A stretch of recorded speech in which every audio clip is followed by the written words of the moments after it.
Il aura 1 an le 3 mars, mais depuis le mois de mai dernier, le quotidien du petit Loris s'écrit loin de celui de ses parents, Vanessa et Emmanuel.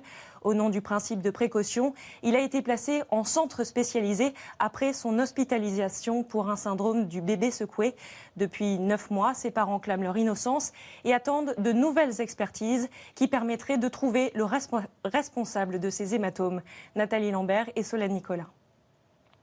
Un silence bien trop pesant règne dans cette maison de Charente. Ce salon, Emmanuel et Vanessa le voudraient plein de cris d'enfants, de leur enfant. Mais le lit de Loris reste désespérément vide. Son odeur, voilà, quand il est absent, elle est là, quoi. Loris, 11 mois, n'est plus chez ses parents. Il a été placé par les services sociaux. Cela fait 9 mois qu'ils se battent pour le récupérer. Une absence qui prend toute la place. Sur les lèvres d'Emmanuel et de Vanessa, un mot revient sans cesse. C'est une injustice totale. Au début, c'était une injustice. Maintenant, on a l'impression que c'est un acharnement judiciaire et un acharnement... ils ne pensent pas du tout à l'intérêt de notre petit, quoi. Un acharnement judiciaire, selon leurs mots, qui a commencé le 23 mai 2016. Ce jour-là, la nouvelle nourrice de Loris les appelle, affolée. Le bébé fait une crise de convulsion. À l'hôpital, les médecins découvrent que l'enfant souffre d'hématomes dans la boîte crânienne, un symptôme très fréquemment associé au syndrome du bébé secoué. Les parents portent plainte contre X. Une enquête pénale est ouverte. Selon une première expertise médicale, l'enfant aurait été secoué plusieurs fois la semaine précédant son hospitalisation. Vanessa et Emmanuel deviennent à ce moment-là eux-mêmes suspects. La garde de Loris leur est alors retirée. Le petit garçon est placé au centre départemental de l'enfance. Vivre sans son enfant, on n'est plus des parents, on est démunis. C'est impossible qu'on fasse du mal à notre enfant. Impossible.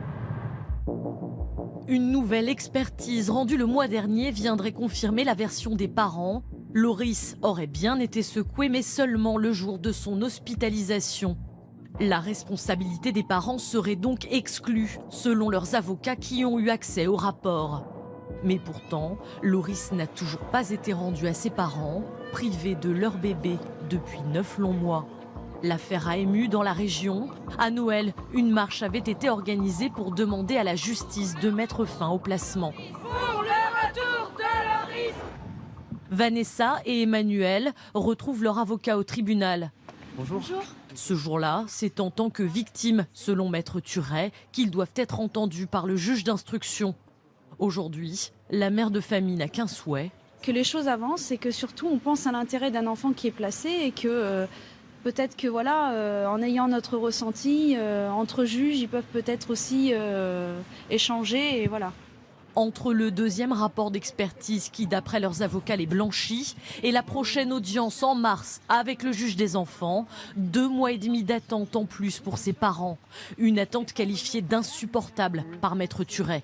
Bien évidemment, c'est mauvais pour Loris de rester placé. Un petit enfant à cet âge-là a besoin d'être materné, il a besoin de ses 2 parents, il a besoin de stabilité. Et même s'ils finissent par récupérer leur enfant, eh bien plus tard, cet enfant risque d'avoir des séquelles et ses parents vont devoir faire un long travail pour pouvoir faire en sorte que leur fils aille bien. Peu avant leur rendez-vous, leur second avocat, Maître Béthune de Moreau, se montre rassurant. Je pense que la cadence et le rythme, l'inflexion qu'on a donnée au dossier fait que maintenant la justice est votre alliée, alors qu'avant elle était suspectrice à votre endroit. Vous parlez avec votre cœur et voilà, il n'y a pas de préparation. Vous parlez comme parents, papa, maman et ça va très bien. Tout à fait. Ok ? Puis arrive l'heure fatidique de l'entretien avec le juge d'instruction. À la sortie, Emmanuel et Vanessa semblent quelque peu apaisés. Un sentiment de soulagement d'avoir été entendus, avec un temps de parole conséquent, des explications très bien amenées de la part du juge, voilà, nous rassurant d'une part et puis voilà, évoquant la suite et voilà, c'est un sentiment de légèreté. Ça fait du bien, oui. On est entendu, au moins pour la première fois, on est entendu. Les parents de Loris ne pourront pas nous en dire plus. car les investigations se poursuivent. Nous retrouvons le couple 3 jours plus tard. Hop, quelques petits jouets. Dans 1 heure, Loris arrive, donc on est heureux de préparer un petit peu son environnement pour qu'il retrouve ses jouets dès qu'il arrive. C'est l'un des 2 jours de la semaine où ils peuvent profiter d'un moment chez eux avec leur enfant. Pour nous, c'est le bonheur, oui, ça c'est sûr. On y va, Loulou? On y va, mon cœur? On va à la maison? Ah, ouais, on y va. Mais ces retrouvailles ont lieu sous la surveillance d'un éducateur et ne durent que 4 heures seulement. Nous ne sommes pas autorisés à tourner dans la maison, mais Vanessa et Emmanuel se sont filmés eux-mêmes, comme ils le font à chaque fois pour conserver des souvenirs. Des instants bien trop courts pour des parents, Loris doit être rendu aux services sociaux jusqu'à la prochaine visite. C'est pénible puisqu'en fait, on est obligé encore de revivre cette séparation. Oui, c'est dur. De dire au revoir à son bébé, c'est inhumain. Voilà.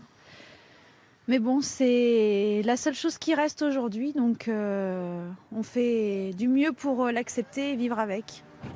Vivre avec l'absence de leur bébé de quelques mois. Une infinie douleur pour ses parents. De son côté, la nourrice a refusé de nous parler tant que l'enquête est en cours. Elle n'a pas été inquiétée par la justice et continue d'exercer auprès d'autres enfants. Et sachez que chaque année, 200 cas de bébés secoués sont recensés en France.